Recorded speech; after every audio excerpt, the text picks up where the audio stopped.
Shalom. Nengina pesa mutu mo conseil, na yisa mutu moko. O mitungisa, te ko mitungisa manote. O problème ezana. Elle kamba réputation. O me lo kwa réputation na ebeba. Ya yeza obonga, ya yeza bien. Te ya nga boko kana. Aw sala nyonso pour réputation na pe ebeba. Aw sala nyonso pour internet pe balo ba mabe pona kombo na o. Pour internet ya sa sambwa. Internet yesi ba baby sa mablo mabe kombo na ye. Internet ese temela ye. Siko akoluka nyonso pour réputation na pe ebeba lokola ye. Mais yebaka Zambaza juste. Aw défendre yo. Ye réputation na beba, beba kuto nango te ba kuté nango. Yango réputation na beba. Mais amoni ke te nga réputation na ko beba ka bongo te.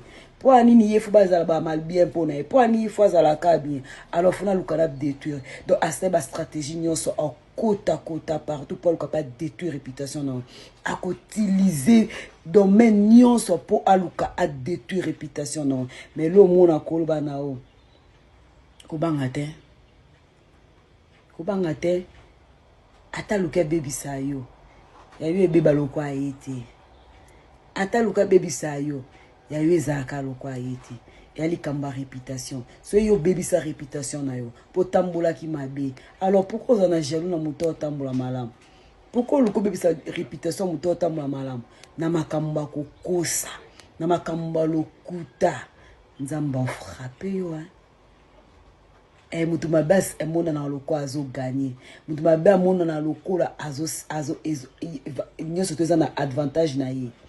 Mais je leur embalo kaka comme kana disadvantage na ye suka mabe keba na bato bo vanda pour ko méditer lo lengi na fona luka na détruire mutu wana mokili lobela emi mokili tala emi mokili zo mokili réputation na kaka na luka na détruire ngo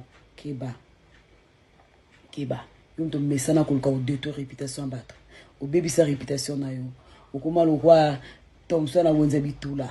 Ou comment le kola na ebité tolo banini. Mais ou le que le baby sa ka réputation moninga.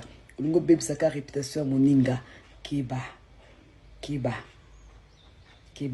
Yon to ba baby sa réputation na yo. Ba komo lobela ko ba ngatin. Nzambe moko justifier bino. O justifier yo. Kolela lelate nzamba na kana yo batela kimia nzambe akobundela yo babundela bango te po nzambe batambola mabe nzamba wa justifie kolela te ke bala likama baby sa réputation